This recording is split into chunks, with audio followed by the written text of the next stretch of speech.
Hello विद्यार्थियों, आपका अपने इस यूट्यूब चैनल में बहुत बहुत स्वागत और अभिनंदन है। हम लोग जैसा कि पढ़ रहे थे कक्षा 10 की गणित और चैप्टर का नाम था बहुपद। बहुपद चैप्टर को हम लोग अध्ययन कर रहे हैं जो यूपी बोर्ड पाठ्यक्रम के आधार पर है, और हम लोग जो बुक इस्तेमाल कर रहे हैं वो एनसीईआरटी बुक है, जिसमें हम लोग बहुपद क्या होता है, बहुपद के कितने प्रकार होते हैं और बहुपद की मूलभूत धारणा या मेन कॉन्सेप्ट पढ़ चुके हैं हम लोग। और साथ ही में हम लोग प्रश्नावली 2.1 को भी हल कर चुके हैं। आज जो हम लोग हल करने वाले हैं वो प्रश्नावली 2.2 को हल करेंगे। और प्रश्नावली 2.2 को हल करने से पहले कुछ बेसिक कंसेप्ट इसके समझेंगे। तो वास्तव में बहुपद जो है में हम लोग सबसे पहला जो हम लोग अध्ययन करने वाले हैं प्रश्नावली 2.2 में द्विघात बहुपद की बात करेंगे। हम किसकी बात करेंगे? द्विघात बहुपद, जो कि पहले वीडियो में मैंने जो कंसेप्ट था इसको बता दिया था कि बहुपद कितने तरह के होते हैं। तो उसी में से एक बहुपद होता है द्विघात बहुपद, जिसकी सबसे बड़ी घात 2 हो, उसे हम लोग द्विघात बहुपद कहते हैं। द्विघात बहुपद की जो बॉडी होती है वो होती है ax² प्लस bx और प्लस c होती है। ये द्विघात बहुपद की बॉडी होती है। ये कहीं आपको इस रूप में भी मिल सकता है, ax² प्लस bx के रूप में मिल सकता है, या कहीं पर आपको ax² प्लस c के रूप में भी मिल सकता है। जैसे मैं यहाँ की बात करूँ तो ये आप देख सकते हैं कि x² plus 5x plus c मैंने लिखा, इसमें इसके तीनों पार्ट हैं, स्क्वायर वाला पार्ट भी, x वाला पार्ट भी और अचर वाला पार्ट भी। ये 6 है। और यहाँ पर मैं लिखूँ, इसको देख सकते हैं, आप लिख सकते हैं x² माइनस 25x कर सकते हैं ऐसे। और यहाँ पर देखेंगे तो c वाला पार्ट लिखेंगे तो x² प्लस 36 या माइनस 36 के रूप में लिख सकते हैं। तो आपका जो द्विघात बहुपद है उसकी ये मेन बॉडी है, उसमें से कोई एक पार्ट गायब भी हो सकता है, लेकिन पहला वाला पार्ट कभी गायब नहीं होगा, क्योंकि यदि पहला पार्ट गायब हो गया तो वो द्विघात बहुपद रह ही नहीं जाएगा। तो आइए कुछ इसकी विशेष चीज़ों को सीखते हैं और कुछ विशेष बातें इस पर करते हैं कि इसको क्या क्या इसमें हमें समझना है। तो सबसे पहले हमें द्विघात बहुपद में क्या समझना होगा कि जैसे मैंने कोई द्विघात बहुपद लिया, मान लीजिए x² ले लिया 11x और मैंने यहाँ 30 कर लिया, ये हमारा है द्विघात बहुपद। अब इसमें देखिए ये पूरी ax² plus bx plus c, यानी ये आप देख सकते हो ax², इसे bx प्लस c, यानी यहाँ कोई गुणांक नहीं है तो a 1 हो गया, b 11 हो गया और c ये 30 हो गया। तो ये द्विघात बहुपद की मेन बॉडी है, मेन स्ट्रक्चर है। अब हम करेंगे यार, इसमें 2 चीज़ें सीखनी है कि द्विघात बहुपद को बनाएंगे कैसे और इनको तोड़ेंगे कैसे। तो तोड़ने के लिए हम ये जानते हैं पहले ही क्लास में कि जो 30 है गुणा करने पर ऐसे 2 अंक ढूंढने हैं कि 30 आ जाए और जोड़ने घटाने पे 11 आ जाए। तो वो 2 अंक आपको दिखेंगे, 6 और 5 हैं, जो 30 ला देंगे और 6 और 5 जोड़ेंगे तो 11 भी ला देंगे। तो दोनों शर्त पूरा हो रही है। तो अब करेंगे क्या, यहाँ पर देखिए x² प्लस यहाँ 6x लिख देंगे और यहाँ लिख देंगे 5x और यहाँ लिख देंगे 30। तो आप देखेंगे कि ये x² प्लस 6x एक ब्रैकेट में कर लूँगा और यहाँ जो है 5x प्लस 30 एक ब्रैकेट में कर लूँगा। तो आप देखेंगे यहाँ से x कॉमन हो जाएगा तो बचेगा x प्लस 6। यहाँ से मैं 5 कॉमन कर सकता हूँ, 30 में भी 5 है तो यहाँ 5 करूँगा, 5 गायब हो जाएगा, x प्लस 6, 6 5 30 या 5 6 30 कर सकते हैं।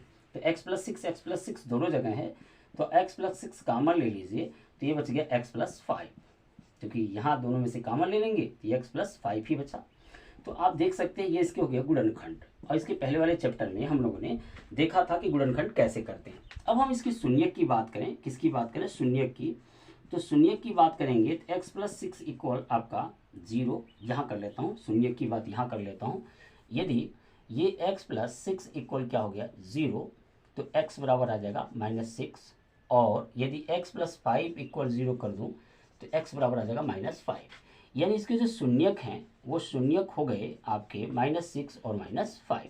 यानी कहने का तात्पर्य है कि अगर -6 को हम यहाँ इस चर के जगह रखते हैं तो ये पूरा बहुपद शून्य में बदल जाएगा, और -5 को भी हम इस चर के जगह रखते हैं तो पूरा बहुपद किस में बदल जाएगा? शून्य में बदल जाएगा।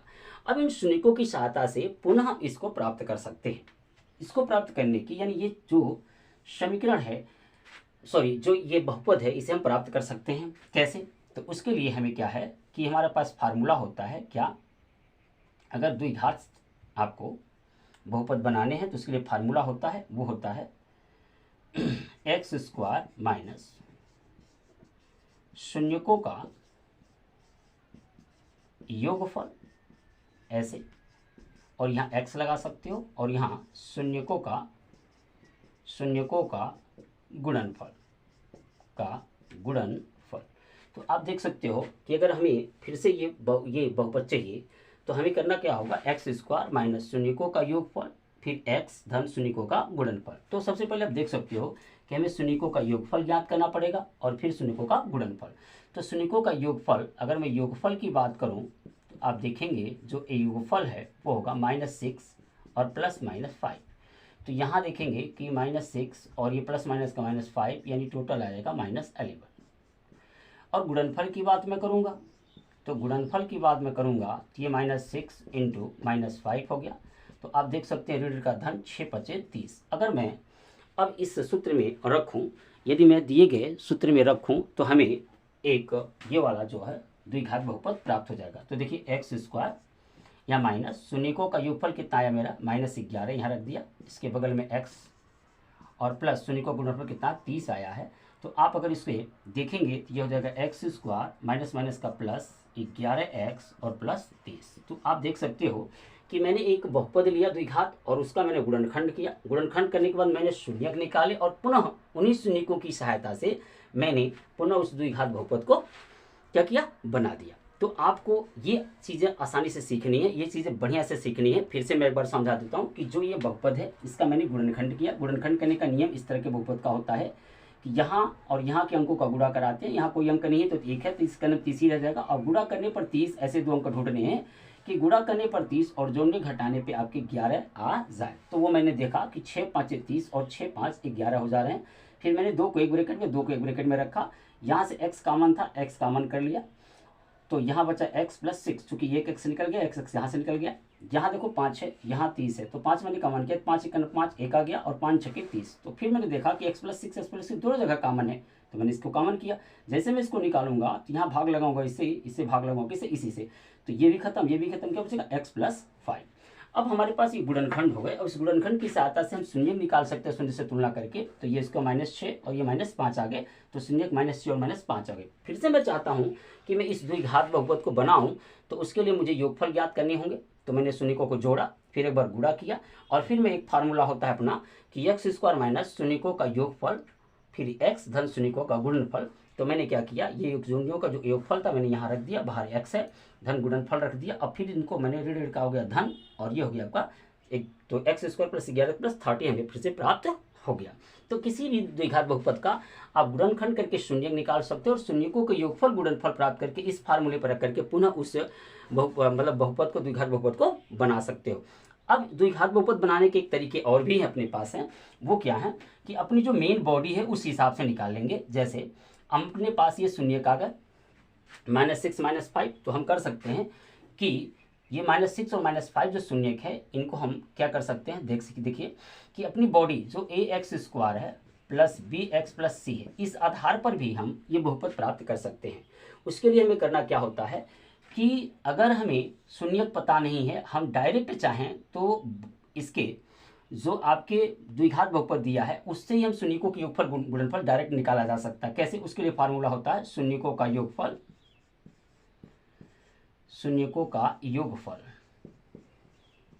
तो यदि आप शून्यकों का योगफल निकालेंगे तो ये -x² बटे x का गुणांक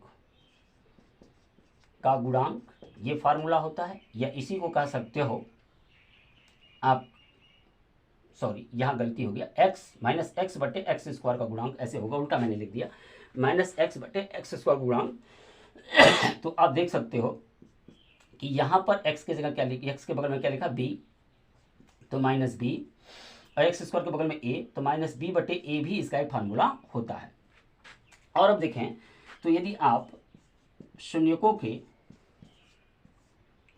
का गुणनफल का फार्मूला लेना चाहते हैं तो ये होता अचर पद, तो c हो गया, अब बटे x² का गुणांक। तो ये दो फार्मूले जो हैं डायरेक्ट शून्यकों के योगफल गुणनफल निकालने के लिए जो है उपयोग किए जाते हैं। तो आप देख सकते हैं कि मैं इन्हें आपको उपयोग करके दिखाता हूं कि आप देखो यहाँ पर ध्यान से ज़रा देखना कि अगर मैं इसका योगफल करूं, योगफल, तो योगफल करूंगा तो -6 और प्लस -5, अब आप देख सकते हो -6 और प्लस माइनस का -5, तो कितना आ गया -11। तो हमें क्या, जो हमें गुणनखंड के द्वारा शून्यक प्राप्त हुए थे उनको मैंने जोड़ा तो -11 आया। क्या देखते हैं कि इस फार्मूले से भी वो सिद्ध होता है क्या? तो इस तरह से भी हम निकाल सकते हैं शून्यकों के योगफल। तो उसके लिए हमको -x/x² का गुणांक लिखेंगे या -b/a। तो आप देख सकते हो इस x के पास लिखा है 11, तो -11, x² के पास कुछ नहीं तो बट्टा 1, कितना आ गया -11 के। तो दोनों सेम आ रहे हैं।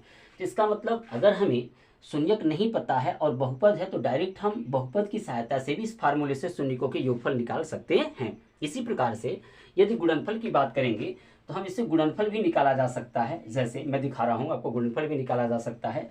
यदि मैं शून्यकों का गुणनफल की बात करूं तो आप देखेंगे -6 × -5 ये है। तो आप दोनों का गुणा कराएंगे, ऋण का धन होगा, 6 25 30 हो जाएगा। तो उसी तरह से यदि मैं फार्मूले की बात करूं तो फार्मूले से भी हम गुणनफल निकाल सकते हैं शून्यकों का गुणनफल। तो जब शून्यकों का गुणनफल आप निकालेंगे तो c/x² या अचर पद बटे x² का गुणा कर सकते हो।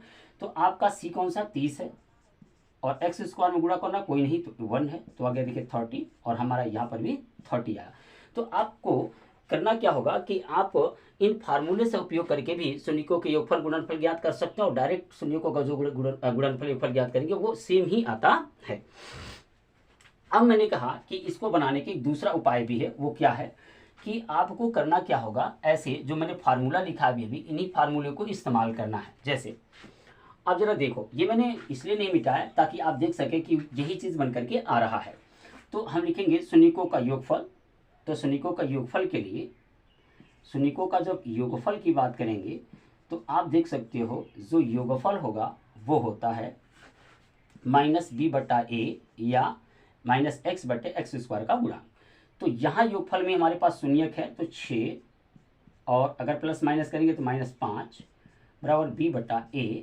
तो ये हो जाएगा -11/1 कर सकते हो और -b/a। तो आप देख सकते हो ये ऋण से ऋण क्या होगा, कैंसिल हो जाएगा। अब नीचे ऊपर वाला और नीचे वाला नीचे का मान, यानी b का मान 11 और a का मान 1, यानी b = 11 और a बराबर कितना हो गया 1। ऐसे ही आप गुणनफल की बात करोगे, शून्यकों की गुणनफल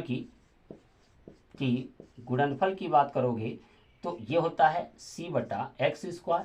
तो गुणनफल मतलब 6 गुणे -5 कर सकते हो और c/x² का गुणांक का मतलब ये हो गया c/a भी कर सकते हो, c/a भी लिख सकते हो, आप c/a भी कर सकते हो। तो यहाँ पर हो गया 30 और 30/1 हो जाएगा, यहाँ होगा c/a। तो आप देखेंगे ऊपर वाले को ऊपर मान, नीचे वाले के यानी c बराबर 30 और a बराबर कितना हो गया 1। तो इस तरह से हमें a, b और c के मान मिल गए और हमारा जो द्विघात बहुपद की स्ट्रक्चर है वो है ax² + bx + c। अब इस वाले पर हम रखेंगे a के जगह a का मान, b के जगह b का मान, c के जगह c का मान। फिर से हमें ये द्विघात बहुपद मिल जाएगा। तो a के जगह रखना 1 तो ये x² ही रह जाएगा, b के जगह रखना 11 तो ये 11x हो गया और c के जगह क्या रखना अपने को 30 तो ये 30 हो गया। तो ये दूसरे तरीके से भी हम आसानी से द्विघात बहुपद बना सकते हैं। यानी द्विघात बहुपद का हमने सीखा गुणनखंड करना, गुणनखंड से शून्यक निकालना और शून्यकों की सहायता से पुनः द्विघात बहुपद बनाना हमने सीख लिया। तो यही कंसेप्ट जो है आपके प्रश्नावली 2.2 में दिया गया है। आपको गुणनखंड करने हैं, शून्यक निकालने हैं और साथ में फिर दिए गए शून्यकों की सहायता से हमें द्विघात बहुपद का निर्माण भी करना है। तो आइए देखते हैं कि इसमें प्रश्न कौन कौन से, उन प्रश्नों को करने की कोशिश करते हैं। तो विद्यार्थियों, प्रश्नावली 2.2 जो बहुपद का प्रश्नावली 2.2 है उसका पहला क्वेश्चन ये है कि निम्न द्विघात बहुपदों के शून्यक ज्ञात कीजिए। यानी ये जो बहुपद ऐसे कुछ 4-5 बहुपद दिए गए हैं द्विघात बहुपद, उनके हमें पहले क्या करना है, शून्यक ज्ञात करने हैं और शून्यकों तथा जो गुणांक हैं इनके, जैसे x² का गुणांक है, x का गुणांक है, के बीच संबंध की सत्यता की जांच कीजिए। फिर से एक बार मैं क्वेश्चन पढ़ देता हूँ। निम्न द्विघात बहुपदों के शून्यक ज्ञात कीजिए और शून्यकों तथा गुणांकों के बीच के संबंध की सत्यता की जांच कीजिए। यानी सबसे पहला काम क्या है हमें कि बहुपद का शून्यक निकालना। तो बहुपद का शून्यक मिलेगा कैसे? जैसे मैंने अभी एक एग्जांपल लेके आपको समझाया कि पहले बहुपद का गुणनखंड करना होगा। गुणनखंड करने के बाद हम क्या करेंगे, शून्य से तुलना करेंगे और शून्यक मिल जाएंगे। फिर हम लोग सत्यता की जो जांच करना है तो वही शून्यकों के योगफल और गुणनफल का सिस्टम अपनाना है अपना। जैसे अब हमारा सिस्टम इसका क्या है आप जानते हो कि हमें दो ऐसे अंक चाहिए, गुणा करने पर 8 और जोड़ने घटाने पर 2 आना चाहिए। तो आप देख सकते हो कि 4 गुणे 2 आपके 8 मिल जाएंगे और 4 में यदि -2 कर दूँ तो 2 में मिल जाएगा। तो अब ये 2 की जगह पर हम ये वाला सिस्टम रखेंगे। तो एक्स स्क्वायर यहाँ रख देंगे 4 - 2, एक्स को बाहर रख देंगे -8। जैसे ही ब्रैकेट में तोड़ूंगा तो आप x ये दोनों जगह गुणा करेगा, बाहर ऋण चिन्ह है तो अंदर का चिन्ह बदल जाएगा 4x + 2x + 8। अब आप चाहो तो यहाँ -8 है, -8 है, तो आप चाहो तो यहाँ ये एक दो पद और ये दो पद यहाँ से कॉमन निकाल सकते हैं। यहाँ x कॉमन कर लिए तो बचा x - 4। यहाँ 2 कॉमन होगा चूंकि 2 यहाँ पर भी और 8 में भी 2 है तो 2 निकल गया। तो यहाँ x 2 चौके 8। तो देख सकते x - 4 दोनों जगह है। x - 4 कॉमन निकाल दिया हमने तो बचा x + 2। अब हमें क्या चाहिए, शून्यक। तो शून्यक चाहिए तो उसके लिए हमें क्या करना होगा, शून्य से तुलना करना होगा। x - 4 = 0, x बराबर 4 और x + 2 = 0 तो x बराबर आपका आ गया 2। तो इसके जो दो शून्यक आए, जो दो शून्यक आ रहे हैं वो आया 4 और -2, 4 और -2। तो आप देख सकते हैं कि ये -2 है, ये -2 है, तो इसके जो शून्यक हो गए, शून्यक ये हो गए 4 और -2। अब हमारे पास शून्यक प्राप्त हो गया। पहला चीज उसने कहा था कि शून्यक ज्ञात करो, तो मैंने क्या किया, पहले बहुपद का अधोघात बहुपद का गुणनखंड किया। गुणनखंड करने के बाद शून्य से तुलना करके इसके शून्यक प्राप्त कर लिए। और शून्यक वह अचर मान होते हैं, वो चर के अचर मान होते हैं जिनको रखने पर बहुपद में पूरा बहुपद शून्य में बदल जाए। ऐसा हम लोग कई बार चर्चा कर चुके हैं। अब हमें सत्यता की जांच करनी है, किसके, शून्यकों तथा गुणांकों की सत्यता की जांच करनी है। यानी ये वाला पॉइंट करनी है, शून्यकों तथा गुणांकों के बीच संबंध की सत्यता की जांच करनी है। तो हम हेडिंग नहीं डाल रहे हैं, मैं ऐसे ही बता देता हूं आपको। तो सबसे पहले क्या करना आपको, शून्यकों का गुणनफल करना आपको। सबसे पहले ये वाली हेडिंग डालेंगे, शून्यकों तथा गुणांकों के बीच संबंध की सत्यता की जांच, इतनी हेडिंग डालेंगे, शून्यकों गुणांकों के बीच संबंध की सत्यता की जांच। तो अब सबसे पहले क्या करेंगे, शून्यकों का हम योगफल निकालेंगे। तो आप देख सकते हो जो शून्यकों का योगफल है वो हमके कैसे मिलेगा, अपने पास शून्यक है 4 और -2, तो 4 और प्लस -2 रखेंगे तो आप देखेंगे 4 और प्लस माइनस का -2 और ये आ गया आपका 2। अब हमें क्या है, फार्मूले से देखना है कि क्या वास्तव में इस बहुपद के हिसाब से जो गुणांक हैं क्या ये योगफल उतना ही आता है।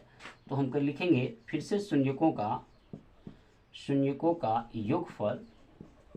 योगफल और शून्यकों का योगफल जब लिखेंगे तो वो कैसे लिखना है हमें, वो होता है आपको पता है, मैं लिखूं x/x² का गुणांक, या इसी को लिख सकता हूं -b/a। तो आप देख सकते हो जो x की जगह लिखा हुआ, x के बगल में लिखा हुआ मान है वो -2 है। तो ऑलरेडी मैंने यहाँ माइनस रखा तो -2 और x² के पास कुछ नहीं है तो 1 है। तो आप देख सकते हो ये आ गया आपका ऋण का धन यानी 2।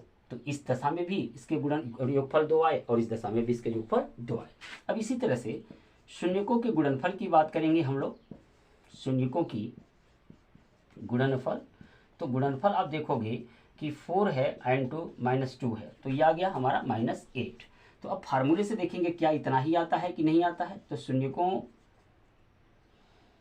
का गुणनफल, जो शून्यकों का गुणनफल होगा वो होगा क्या, c/a होता है। यानी c का मान यहाँ पर आप देख सकते हो -8 है और a का मान 1 है, यानी ये भी आ गया -8। तो इस तरह से हम इसमें दिए गए जितने भी क्वेश्चंस हैं आपके प्रश्नोत्तरी 2.2 में कुल मिला जुला करके कुल 4 क्वेश्चन या 5 क्वेश्चन दे रखे हैं। तो मैंने पहला क्वेश्चन आपको समझा दिया कि सबसे पहले इसके गुणनखंड करने हैं, गुणनखंड के बाद हमें शून्य से तुलना करके शून्यक निकालने हैं और फिर शून्यकों का योगफल एक्चुअली जो शून्यक आएंगे उनसे करेंगे, फिर फार्मूले से करेंगे, फिर जो एक्चुअली शून्यक उनका गुणनफल ज्ञात करेंगे, फिर फार्मूले से करेंगे और दोनों सेम आता है। तो इस तरह से शून्यकों तथा गुणांकों के बीच संबंध की सत्यता की जांच हो जाती है। तो ये प्रश्नोत्तरी 2.2 का मैंने एक क्वेश्चन हल करके आपको दिखाया इसी तरह से आपके पास 5 से 6 क्वेश्चन इसमें दे रखे हैं, आपके लिए होमवर्क देता हूं, आप उसे करिएगा।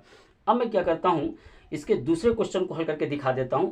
यदि आपको कोई प्रॉब्लम होगी तो आप कमेंट बॉक्स में कमेंट करिएगा, मैं निश्चित रूप से इन प्रश्नों का उत्तर दूंगा। तो विद्यार्थियों, जो दूसरा क्वेश्चन है वो क्या है, मैं पढ़ता हूँ।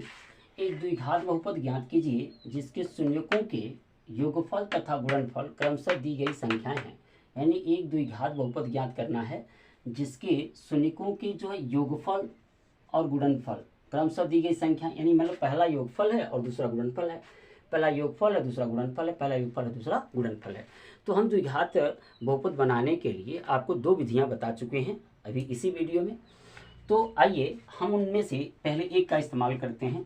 हमारा द्विघात बहुपद बनाना है तो x², फिर आपको हमने बताया था शून्यकों का योगफल यहाँ रखने हैं ऐसे, और फिर x लगानी है और फिर शून्यकों के गुणनफल लिखने हैं। तो इस विधि से आसानी से आपको द्विघात बहुपद प्राप्त हो जाएगा। तो यहाँ कुछ नहीं कहना, x², पहला वाला शून्यकों के योगफल है तो यहाँ रख देंगे 1/4 और ये x, और फिर गुणनफल है तो -1।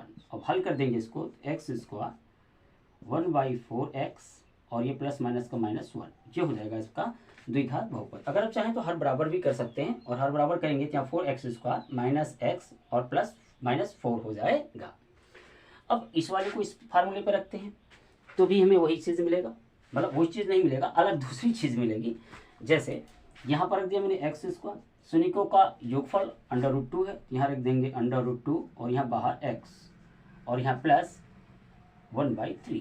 तो आप देख सकते हो जाएगा x² -√2x और प्लस 1/3।